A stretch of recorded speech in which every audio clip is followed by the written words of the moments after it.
ശ്രീജിത് പണിക്കർ, ഇതാണല്ലോ വൈരുദ്ധ്യം. മാത്രമല്ല 81 തോന്നുന്നില്ലേ ഭരണഘടനാ ഭേദഗതി അനുസരിച്ച് ജനസംഖ്യയാണ് അടിസ്ഥാനമായി കണക്കാക്കേണ്ടത് ഈ മണ്ഡലങ്ങൾ തീരുമാനിക്കുമ്പോൾ. അപ്പോൾ അതും ഇതിന് പിന്നിലുള്ള ഒരു ചതിയായി മാറുകയില്ലേ? ഈ പറയുന്ന പോലെ ജനസംഖ്യ അവലംബിക്കാതെ ഫ്ലാറ്റായിട്ട് 50% മണ്ഡലങ്ങൾ കൂട്ടുന്നു ഓരോ സംസ്ഥാനത്തിനും എന്ന് വരുമ്പോൾ. മഞ്ജുഷ്, ഇതിനെക്കുറിച്ച് ഞാൻ 2 ദിവസം മുമ്പ് നടന്ന ഒരു TV ചർച്ചയിൽ അതിൻ്റെ അഭിപ്രായം പറഞ്ഞിരുന്നു. അതായത് 2 മാനദണ്ഡങ്ങളാണ് ഇപ്പോൾ ഡിസ്കസ് ചെയ്യപ്പെടുന്നത്. ഒന്ന്, ജനസംഖ്യാനുപാതികമായിട്ടുള്ള ഒരു പോപ്പുലേഷൻ പ്രൊപ്പോർഷൻ എന്നുള്ള ഒരു സ്കീം. അതാണ് സത്യത്തിൽ ഇന്ത്യയിൽ ലോക്സഭയിലേക്ക് അംഗങ്ങളുടെ എണ്ണം നിശ്ചയിക്കുന്നത് അതിൻ്റെ പേരിലാണ്. അതുകൊണ്ടാണ് നമ്മൾ 1970-കളിൽ ഉണ്ടായിരുന്ന സെൻസസിൻ്റെ അടിസ്ഥാനത്തിൽ ഇത്രയും കാലം 543 അംഗങ്ങൾ ലോക്സഭയിൽ എന്ന രീതിയിലത്തേക്കുള്ള ഒരു ഫോർമുല പിന്തുടർന്ന് വന്നിരുന്നത്. അപ്പോൾ ഇതിന് ശേഷം ഉണ്ടായിരിക്കുന്ന ഈ കഴിഞ്ഞ കാലയളവിൽ ഉണ്ടായിരിക്കുന്ന ഏറ്റവും പ്രധാനപ്പെട്ട മാറ്റമെന്ന് പറയുന്നത്, ഒന്ന്, ഹ്യൂമൻ ഡെവലപ്മെൻറ്റ് ഇൻഡെക്സിൽ കാര്യമായിട്ടുള്ള വ്യത്യാസം ഉണ്ടാക്കിയിരിക്കുന്ന സംസ്ഥാനങ്ങളുണ്ട്. ഇപ്പോൾ ദക്ഷിണേന്ത്യൻ സംസ്ഥാനങ്ങൾ മൊത്തത്തിൽ എങ്ങനെയുണ്ട്. അപ്പോൾ അതുകൊണ്ടാണ് നമ്മൾ വിദ്യാഭ്യാസത്തിൻ്റെ കാര്യം, ആരോഗ്യ പരിപാലനം, കുടുംബാസൂത്രണം, ജനസംഖ്യാ നിയന്ത്രണം ഇതൊക്കെ പറയുന്നത്. അപ്പോൾ വീണ്ടും നമ്മൾ ഈ പോപ്പുലേഷൻ പ്രൊപ്പോർഷനിലേക്ക് തിരിച്ചു പോയി കഴിഞ്ഞാൽ ഉണ്ടാകുന്ന അപകടം, നമ്മൾ ഇതുപോലെ ആനുപാതികമായിട്ട് ജനസംഖ്യ വർദ്ധിപ്പിച്ചില്ല, അതുകൊണ്ട് നമുക്ക് സീറ്റ് കുറയുകയും ചെയ്യും. എന്നാൽ ഇത്തരത്തിലുള്ള സ്കീമുകളോടൊന്നും തന്നെ അഡ്ഹിയർ ചെയ്യാതിരിക്കുന്ന ഹിന്ദി ഹാർട്ട്ലാൻഡിലുള്ള പല സംസ്ഥാനങ്ങൾക്കും ക്രമാതീതമായിട്ട് സീറ്റുകൾ കൂടുകയും ചെയ്യും. ഇപ്പോൾ 2011 സെൻസസിനെ അടിസ്ഥാനപ്പെടുത്തിയിട്ട് പോപ്പുലേഷൻ പ്രൊപ്പോർഷൻ ഉപയോഗിച്ച് കഴിഞ്ഞാൽ കേരളത്തിലുള്ള 20 സീറ്റ് എന്ന് പറയുന്നത് 23 സീറ്റായി മാറും. മറിച്ച് ഉത്തർപ്രദേശിലുള്ള 80 സീറ്റ് എന്ന് പറഞ്ഞാൽ ഏതാണ്ട് 143 സീറ്റായിട്ട് മാറും. എന്ന് വെച്ചാൽ അവർക്ക് ഗെയിൻ കിട്ടുന്നത് 63-64 സീറ്റുകളാണെങ്കിൽ കേരളത്തിന് കിട്ടാൻ പോകുന്നത് വെറും 3 സീറ്റുകളാണ്. ഇത് ശരിയാണോ അല്ലയോ എന്നുള്ളതാണ് പ്രധാനപ്പെട്ട ചോദ്യം. ഇങ്ങനെ ദക്ഷിണേന്ത്യൻ സംസ്ഥാനങ്ങളെ എൻബ്ലോക്കായിട്ട് അവരുടെ പ്രാതിനിധ്യം അവിടെ കുറച്ചു കഴിഞ്ഞാൽ പോളിസി മേക്കിങ്ങിൽ ഉൾപ്പെടെ ഇപ്പൊ തന്നെ നമുക്കറിയാമല്ലോ, ഈ പൈസയുടെ അലൊക്കേഷനിലൊക്കെ തന്നെ വലിയ കംപ്ലൈന്റ് നിലനിൽക്കുന്നുണ്ട്. അങ്ങനെയാണെങ്കിൽ ഇവരെ മാറ്റി നിർത്തുന്നു എന്ന രീതിയിലത്തേക്കുള്ള ഒരു ആക്ഷേപം ശക്തിപ്പെടുന്നത് അവിടെയാണ്. പക്ഷെ അതിന് പൂർണ്ണമായിട്ട് BJP കുറ്റം പറയാൻ പറ്റുമോ എന്ന് ചോദിച്ചു കഴിഞ്ഞാൽ ഇല്ല. കാരണം മഞ്ജുഷ് ഇപ്പോൾ പറഞ്ഞിരിക്കുന്ന ക്ലോസുകൾ അനുസരിച്ച് പോപ്പുലേഷൻ പ്രൊപ്പോർഷൻ അനുസരിച്ചിട്ട് സീറ്റ് നിർണ്ണയം എന്നുള്ളതാണ് നമ്മുടെ നോം. അതാണ് നമ്മുടെ നിയമം. അപ്പോൾ അതിന് വിരുദ്ധമായിട്ട് എന്തെങ്കിലും ഒരു കാര്യം BJP ചെയ്യണമെന്ന രീതിയിലത്തേക്ക് പ്രതിപക്ഷത്തിന് വാശി പിടിക്കാൻ കഴിയില്ല. അപ്പോൾ അങ്ങനെയാണെങ്കിൽ നിലവിൽ ലിഖിതമായിട്ടുള്ള നിയമം അനുസരിച്ച് നോക്കിക്കഴിഞ്ഞാൽ കേരളത്തിന് 3-ഉം അതേപോലെ തന്നെ ഉത്തർപ്രദേശിന് 60+ സീറ്റുകളും അഡീഷണൽ ആയിട്ട് കിട്ടുമെന്ന രീതിയിലാണ് നിയമം ഉണ്ടാക്കിയിരിക്കുന്നത്. ഈ നിയമം ഉണ്ടാക്കിയിരിക്കുന്നത് BJP അല്ല, അത് കോൺഗ്രസ് കാലത്തുള്ള നിയമമാണെന്നുള്ളതിനെ പറ്റി നമുക്ക് അറിയുകയും ചെയ്യാം. അപ്പോൾ അങ്ങനെയാണെങ്കിൽ മാറ്റം വരുത്തുക എന്ന് പറയുന്നതിൽ ഏറ്റവും നല്ല സ്വീകാര്യമായിട്ടുള്ള ഫോർമുല എന്ന് പറയുന്നത് ഫ്ലാറ്റായിട്ട് 50%, അതായത് പ്രോറേറ്റ പ്രൊജക്ഷൻ കൊണ്ടുവരിക എന്നുള്ളതാണ്. അങ്ങനെയാണെങ്കിൽ ആർക്കും നഷ്ടം ഉണ്ടാകുന്നില്ല. ഇപ്പോൾ നമ്മൾ ആൾക്കാരുടെ പെർസെൻറ്റേജ് ഷെയർ നോക്കിക്കഴിഞ്ഞാൽ ഒന്നും തന്നെ അതിൽ വ്യത്യാസം ഉണ്ടാകുന്നില്ല. കേരളത്തിൽ 50% എന്ന് പറയുമ്പോൾ 20 എന്ന് പറയുന്നത് 30 സീറ്റ് ആകുന്നു. UP സംബന്ധിച്ചിടത്തോളം 80 എന്ന് പറയുന്നത് 120 ആകുന്നു. ബീഹാറിൻ്റെ 40-60 ആകുന്നു. അങ്ങനെ വന്നു കഴിഞ്ഞാൽ ആൾക്കാർക്ക് ആർക്കും നഷ്ടമുണ്ടാകുന്നില്ല എന്ന് മാത്രമല്ല, ഈ പുതുതായിട്ട് വരുന്ന സഭയിൽ അതിപ്പോൾ 815-ഉം UT ചേർത്തിട്ട് വരുന്ന 850 ആണെങ്കിലും അതിൽ ആൾക്കാരുടെ പ്രൊപ്പോർഷനേറ്റ് ആയിട്ടുള്ള ഷെയർ, എൻ്റെ സംസ്ഥാനത്തിന്റെ ശതമാനം റെപ്രസെൻറ്റേഷൻ എന്ന് പറയുന്നതിൽ കാര്യമായിട്ടുള്ള വ്യത്യാസം ഉണ്ടാകുന്നില്ല. അപ്പോൾ അങ്ങനെയാണെങ്കിൽ കേവല ഭൂരിപക്ഷത്തിന് ഒരു പാർട്ടിക്ക് ഉണ്ടാകേണ്ടുന്ന സ്ട്രഗിൾ വ്യത്യാസം ഉണ്ടാകുന്നില്ല, അലയൻസ് ഉണ്ടാക്കേണ്ടതിൻ്റെ ആവശ്യത്തിൽ വ്യത്യാസം വരുന്നില്ല, ഒന്നും ഉണ്ടാകുന്നില്ല. അതെല്ലാവർക്കും സ്വീകരിക്കാവുന്ന ഒരു ഫോർമുലയാണ്. ഇപ്പം ഞാൻ മനസ്സിലാക്കുന്നത്, ഈ ചർച്ചയ്ക്ക് കയറുന്നതിന് മുമ്പ് ഞാൻ ഒരു ദേശീയ മാധ്യമത്തിൽ നോക്കിയപ്പോൾ അവിടെ അമിത്ഷായുടെ ഒരു പ്രസ്താവനയായിട്ട് പറയുന്നത് തന്നെ, അമിത്ഷാ സഭയോട് പറയുന്നത്, എനിക്ക് 1 മണിക്കൂർ തരൂ, ഞാൻ പോയതിന് ശേഷം ഞാൻ ഈ പറഞ്ഞിരിക്കുന്ന അമെൻമെന്റ് പ്രധാനമന്ത്രിയുടെ ഗ്യാരണ്ടിയോടുകൂടി കൊണ്ടുവന്ന് ഇവിടെ എല്ലാവർക്കും ഫോട്ടോ കോപ്പി നൽകാവുന്നതാണ്. അംഗീകരിക്കുകയാണെങ്കിൽ നമുക്ക് ഇപ്പോൾ തന്നെ പാസ്സാക്കി എടുക്കാം എന്നാണ് പറയുന്നത്. 50%. അങ്ങനെയാണെങ്കിൽ നിങ്ങൾ എന്നോടൊപ്പം നിൽക്കുമെന്ന് ചോദിക്കുന്നത്. ഇത് ഇപ്പോൾ പ്രതിപക്ഷം വെട്ടിലായി എന്ന് തന്നെ പറയേണ്ടി വരുമല്ലോ. കാരണം ഇതിനെ അങ്ങനെയാണെങ്കിൽ 100%. കാരണം നിലവിൽ 543 ഇരിക്കുന്നതിനെ 880 ആക്കുകയും പ്രൊപ്പോർഷനേറ്റ് ആയിട്ടുള്ള സീറ്റ് ഇൻക്രിമെന്റ് ആണ് വർധന വരുത്തുന്നത് എങ്കിൽ പ്രതിപക്ഷത്തിൽ എന്ത് പറഞ്ഞിട്ട് കുറ്റപ്പെടുത്താൻ പറ്റും?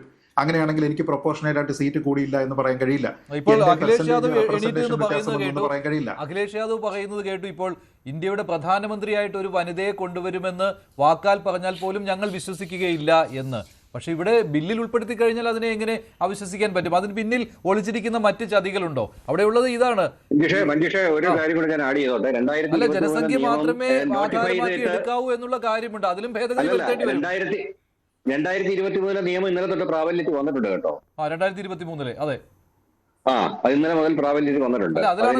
പ്രതിപക്ഷത്തെ ഒന്ന് പേടിപ്പിക്കാനുള്ള ഒരു തന്ത്രമാണെന്ന് തോന്നുന്നു. അല്ല, അതിൽ അമെന്റ്മെന്റ് വരുത്തുകയാണല്ലോ. അതിൽ അമെന്റ്മെന്റ് വരുത്തുന്നതാണല്ലോ ഈ ബില്ല്. അല്ലല്ല, ആദ്യം ഇതുവരെ നമ്മൾ ഇത് നിയമമാക്കിയിരുന്നില്ല. ഇന്നലെ മുതൽ നിയമമാക്കിയിട്ടുണ്ട്. അതിന്റെ ഒരു ഇത് കേന്ദ്ര നിയമ മന്ത്രാലയം പുറപ്പെടുവിച്ചിട്ടുണ്ട്. പക്ഷെ അതിനകത്ത് വരുമ്പോൾ മറ്റൊരു കാര്യമുണ്ടല്ലോ, പുതിയ സെൻസസ് വന്നിട്ട് മണ്ഡല പുനർനിർണയത്തിന് ശേഷം നടപ്പാക്കിയാൽ മതിയെന്ന് ആ ബില്ല് പാസ്സാക്കിയപ്പോൾ തന്നെ വ്യക്തമാക്കിയതാണല്ലോ. ബില്ലുള്ള കാര്യമാണല്ലോ നിയമമായി ആയപ്പോൾ. അതിനകത്ത് സാങ്കത്യമുണ്ടോ ഇപ്പോൾ? ഇല്ല, അതിൽ പ്രശ്നമില്ല. കാരണം എന്താണെന്ന് വെച്ച് കഴിഞ്ഞാൽ അത് നിയമമായാലും അത് 2026 ശേഷം ഉണ്ടാകുന്ന സെൻസസിന്റെ അടിസ്ഥാനത്തിലാണ്. അപ്പൊ അത് റെഡിലി ഇംപ്ലിമെന്റഡ് ആവണമെന്നില്ല. പക്ഷെ അതുമായി ബന്ധപ്പെട്ട് പുതിയൊരു അമെന്റ്മെന്റ് കൊണ്ടുവരുമ്പോൾ അതിനെ നമ്മൾ 2026 എന്നുള്ളതിനെ 2011 സെൻസസിലേക്ക് മാറ്റിയിട്ടുള്ള ഒരു ഭേദഗതിയാണ്. നിങ്ങൾ എനിക്ക് 1 മണിക്കൂർ സിബി പറയുന്ന പോലെ 2023 അനുസരിച്ചാണ് നടപ്പാക്കാൻ പോകുന്നതെങ്കിൽ അത് പ്രതിപക്ഷം ഇപ്പോൾ പറയുന്ന പോലെയല്ല. പ്രതിപക്ഷത്തിന് വളരെയധികം ബുദ്ധിമുട്ടുണ്ടാകും. കാരണം വടക്കേന്ത്യൻ സംസ്ഥാനങ്ങളിൽ സീറ്റ് ക്രമാതീതമായി കൂടുകയും ചെയ്യും, ദക്ഷിണേന്ത്യൻ സംസ്ഥാനങ്ങളിൽ ആനുപാതികമായി കൂടുകയും ചെയ്യില്ല. അങ്ങനെ വരില്ലേ ശ്രീത്ത്? അല്ല, അത് ഇംപ്ലിമെന്റഡ് ആകണമെങ്കിൽ, അതായത് പാസ്സാക്കിയിരിക്കുന്ന നിയമം അനുസരിച്ച് 2026 ശേഷമുള്ള സെൻസസ് എന്ന രീതിയിലാണ് അത് പാസ്സാക്കിയിരിക്കുന്നത്. അപ്പോൾ അങ്ങനെയാണെന്നുണ്ടെങ്കിൽ അത് പുതുതായിട്ടുള്ള ഒരു സെൻസസ് വന്നതിന് ശേഷം മാത്രമേ അതിന്റെ ഇഫക്റ്റ് ഉണ്ടാകൂ എന്നാണ് ഞാൻ മനസ്സിലാക്കുന്നത്. അതായത് ഇൻഫോഴ്സ് ആയിരിക്കാം, പക്ഷേ അത് ഇംപ്ലിമെന്റ് ചെയ്യണമെന്നുണ്ടെങ്കിൽ പുതുതായിട്ടുള്ള ഒരു സെൻസസ് വരണം. അപ്പോൾ അതുകൊണ്ട് അത് പ്രത്യേകിച്ച് മാറ്റം ഉണ്ടാകുന്നില്ല. മറിച്ച് ഇപ്പോൾ അവർ കൊണ്ടുവരാൻ വരുന്ന ഭേദഗതി എന്ന് പറയുന്നത് 2011 സെൻസസിന്റെ അനുപാതത്തിലേക്ക് ഇത് കൊണ്ടുവന്ന് കഴിയുകയും ഈ 50% എന്നുള്ളത് പറയുകയും ചെയ്താൽ ഇതെല്ലാം തന്നെ 2011 ബേസിസിലേക്ക് പോവും. അങ്ങനെ പോയി കഴിഞ്ഞു കഴിഞ്ഞാൽ സത്യത്തിൽ അവിടെയുള്ള രാഷ്ട്രീയക്കാർക്ക് ആർക്കും നഷ്ടം ഉണ്ടാകുന്നില്ല, ഒരു സ്റ്റേറ്റിനും ഏതെങ്കിലും രീതിയിലേക്കുള്ള നഷ്ടം ഉണ്ടാകുന്നില്ല. BJPക്ക് ഗുണമേ അതുകൊണ്ട് ഉണ്ടാകുന്നുള്ളൂ. കാരണം അവർ കൊണ്ടുവന്നിരിക്കുന്ന 2/3 മെജോറിറ്റി വേണ്ടുന്ന ഒരു കാര്യം അവർക്ക് 2/3 മെജോറിറ്റി ഇല്ലാത്ത 2 സഭകളിൽ പാസ്സാക്കി എടുക്കാനായിട്ട് അവർക്ക് കഴിയും. ഇനി ഏതെങ്കിലും ഒരു കാരണവശാൽ ഈ വനിതാ സംവരണ ബില്ലെന്ന് പറയുന്നതിനെ പരാജയപ്പെടുത്തുകയാണെങ്കിൽ അതിനെ എങ്ങനെ പൊളിറ്റിക്കൽ മൈലേജ് അടിക്കുന്നതിന് വേണ്ടിയിട്ട് ഉപയോഗിക്കാം എന്നതിനെക്കുറിച്ച് മറ്റാരെക്കാളും നന്നായിട്ട് പ്രധാനമന്ത്രി നരേന്ദ്രമോദിക്ക്, അമിത്ഷായ്ക്കും BJPയുടെ കേന്ദ്ര നേതാക്കൾക്കും അറിയുകയും ചെയ്യാം.